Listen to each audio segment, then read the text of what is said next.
There was a time when Josh Hamilton wasn't just a name in baseball. He was the name.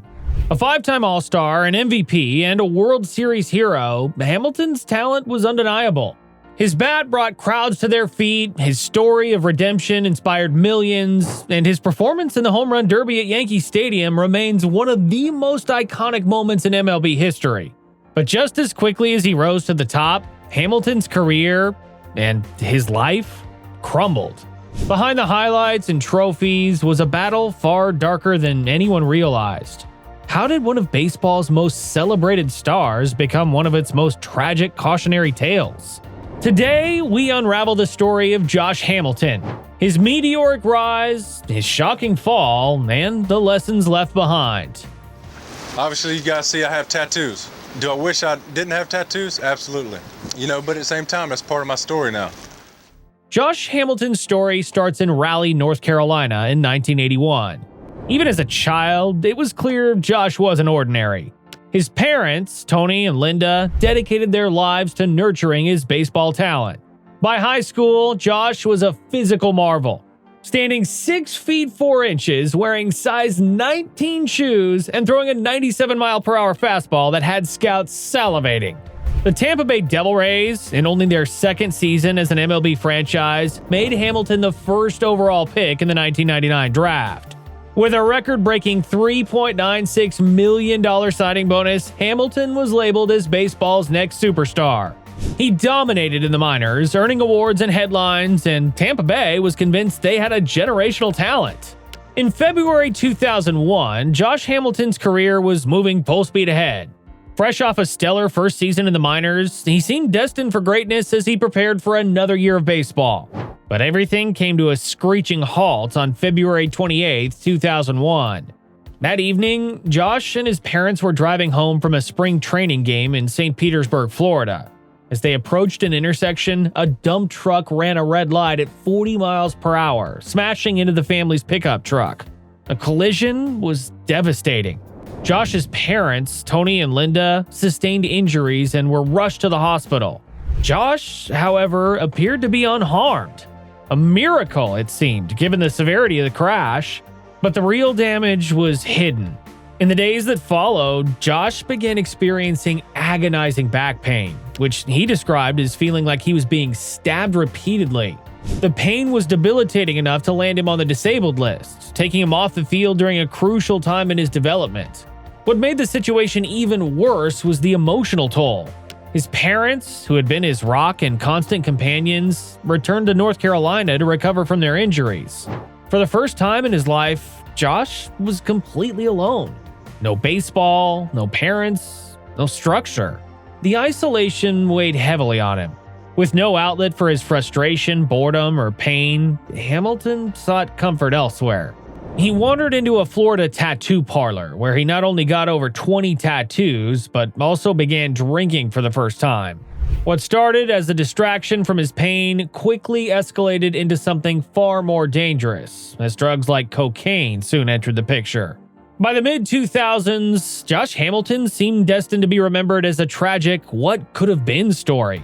His addiction had taken everything: his career, his family, and nearly his life. But when he showed up on his grandmother's doorstep, broken and trembling, she gave him a clear ultimatum: get clean or find somewhere else to go.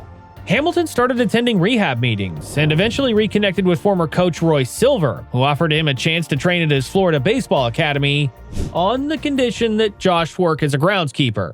Cleaning toilets and raking fields by day and practicing baseball by night, Hamilton rebuilt himself one step at a time. It was during this period that he began to dream, literally, of playing in the majors again. This time standing on the field at Yankee Stadium in a home run derby. In 2007, Hamilton got his chance. He debuted with the Cincinnati Reds on April 2nd, nearly 8 years after being drafted. That season, he hit .292 with 19 home runs in just 90 games, showing flashes of his once legendary potential. Traded to the Texas Rangers in 2008, Hamilton's career surged to new heights.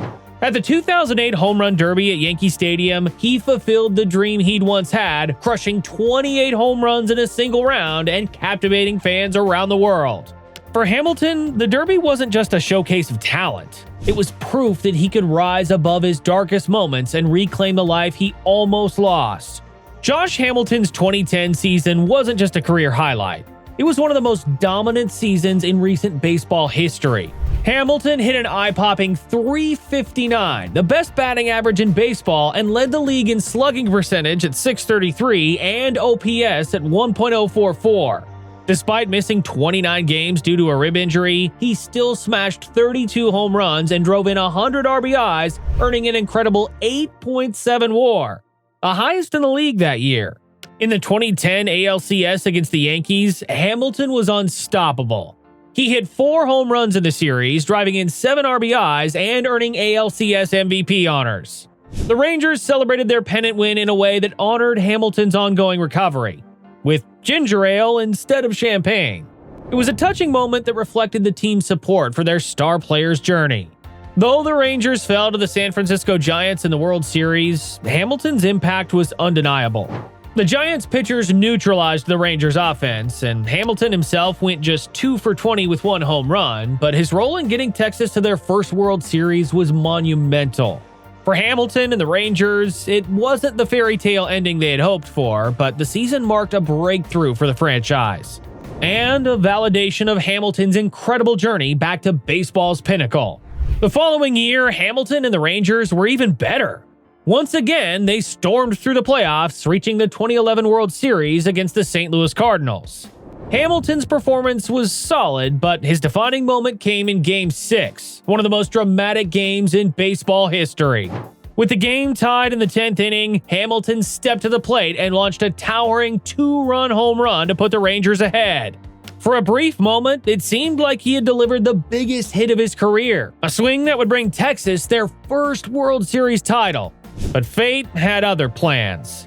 The Cardinals rallied to tie the game in the bottom of the inning and ultimately won in the 11th. St. Louis took Game 7 as well, leaving the Rangers heartbroken and Hamilton without the championship he had fought so hard to reach. After a career-best 2010 and another trip to the World Series in 2011, cracks began to show in Josh Hamilton's storybook resurgence. In early 2012, Hamilton publicly admitted to another relapse, revealing he had been drinking at a bar during the offseason. Walked to a restaurant to have some dinner and did just that, had dinner and ended up, ordering a drink. And probably had 3 or 4 drinks. While his honesty was commendable, the relapse reignited concerns about his long-term sobriety. At a press conference, Hamilton apologized to his family, fans, and teammates, but the incident strained his relationship with the Texas Rangers, who decided to pause contract extension talks. On the field, Hamilton was still a force to be reckoned with. He started the 2012 season on fire, hitting an incredible 21 home runs in the first 2 months. His performance included a historic 4-home-run game against the Baltimore Orioles, making him just the 16th player in MLB history to achieve the feat. However, as the season wore on, Hamilton's production began to falter, and questions about his focus and consistency grew louder. Off the field, the pressure of his personal struggles and the looming uncertainty of his free agency added stress. By the end of 2012, Hamilton's time with the Rangers came to an emotional close when he and the team failed to reach an agreement on a new contract. Despite his impressive numbers, 43 home runs, 128 RBIs, and another All-Star nod, it was clear that the bond between Hamilton and the organization was fraying. When Hamilton signed a 5-year, $125 million deal with the Los Angeles Angels in December 2012, it was a bittersweet moment. The deal made him one of the highest-paid players in baseball, but for Rangers fans, it marked the end of an era. For Hamilton, it was a new chapter, but one that would quickly become his most challenging yet. Hamilton's return to Texas was brief.